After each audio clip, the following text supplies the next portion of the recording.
સુરેન્દ્રનગરના મૂળી તાલુકામાંથી મોટા પાયે ગેરકાયદે કોલસાનું ખનન ઝડપાયું છે। Chotila deputy collector H T. Makwana અને તેમની ટીમે મૂળીના ભેટ ગામેથી સીમમાં દરોડા પાડ્યા હતા, જ્યાંથી સરકારી જમીનમાંથી ગેરકાયદે કોલસાનું ખનન કરતા 16 કુવા ઝડપી પાડ્યા હતા। સાથે જ સ્થળ પરથી 150 ટન કોલસો, 3 ડમ્પર, 2 લોડર તથા 5 ટ્રેક્ટર સહિત 2,87 લાખનો મુદ્દામાલ કબજે કરી કાયદેસરની કાર્યવાહી હાથ ધરી હતી। સાથે જ સ્થળ પરથી 16 શ્રમિકોનું પણ રેસ્ક્યુ કરવામાં આવ્યું।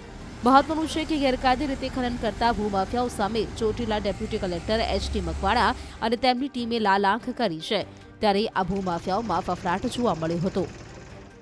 જે ભેટ ગામની અંદર સીમ વિસ્તારની અંદર સરકારી સર્વે નંબર 35 વાળી જમીનની અંદર જે તદ્દન ગેરકાયદેસર કાર્બોસેલ એટલે કે કોલસાનું ખનન પ્રવૃત્તિ ચાલી રહી હતી, ત્યાં આકસ્મિક રીતે દરોડા પાડવામાં આવેલા હતા અને આ દરોડા દરમિયાન જે સ્થળ ઉપરથી મુદ્દામાલ કબજે કરવામાં આવેલ છે, જેમાં 5 tractor, 2 loader machine, 3 dumper, 16 bucket, 15 ચરખા, 150 ટન કોલસો, 5 બાઇક, 2 કમ્પ્રેશન મશીન, 1 જનરેટર, આમ કુલ 16 કુવાઓ છે ચાલુ હાલતની અંદર ઝડપી પાડવામાં આવેલા છે અને સાથે સાથે 2,87 લાખ રૂપિયાનો મુદ્દામાલ છે એ જપ્ત કરી અને હાલ મામલાદાર કચેરી ચોટીલા ખાતે ખસેડવામાં આવેલ છે।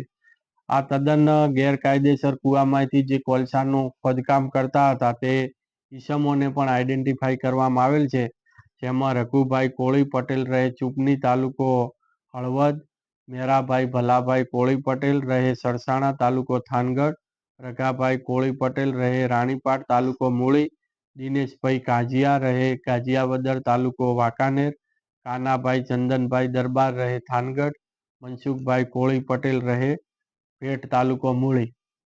હાલના તબક્કે આ 6 ઈસમોને આઈડેન્ટિફાઈ કરવામાં આવેલા છે। બાકીના પણ જે પણ ઈસમો સંડોવાયેલા છે આ ગેરકાયદેસર પ્રવૃત્તિમાં, તેઓને આઈડેન્ટિફાઈ કરવાની પ્રક્રિયા હાલ ચાલુમાં છે અને આ તમામે તમામ ઈસમો સામે જુદા જુદા કાયદાકીય જોગવાઈ અંતર્ગત કાયદેસરની કાર્યવાહી હાથ ધરેલ છે અને સાથે સાથે આ જે લાઈવ કુવામાંથી કુલ 16 મજૂરો કે જે જાંબુઆ અને મધ્યપ્રદેશ તેમજ રાજસ્થાનના બિયાવર ખાતેના જે કુવાની અંદર હતા એ મજૂરોને પણ રેસ્ક્યુ કરી અને સહી સલામત રીતે તેઓને સમજૂત કરીને રવાના કરવામાં આવેલ છે।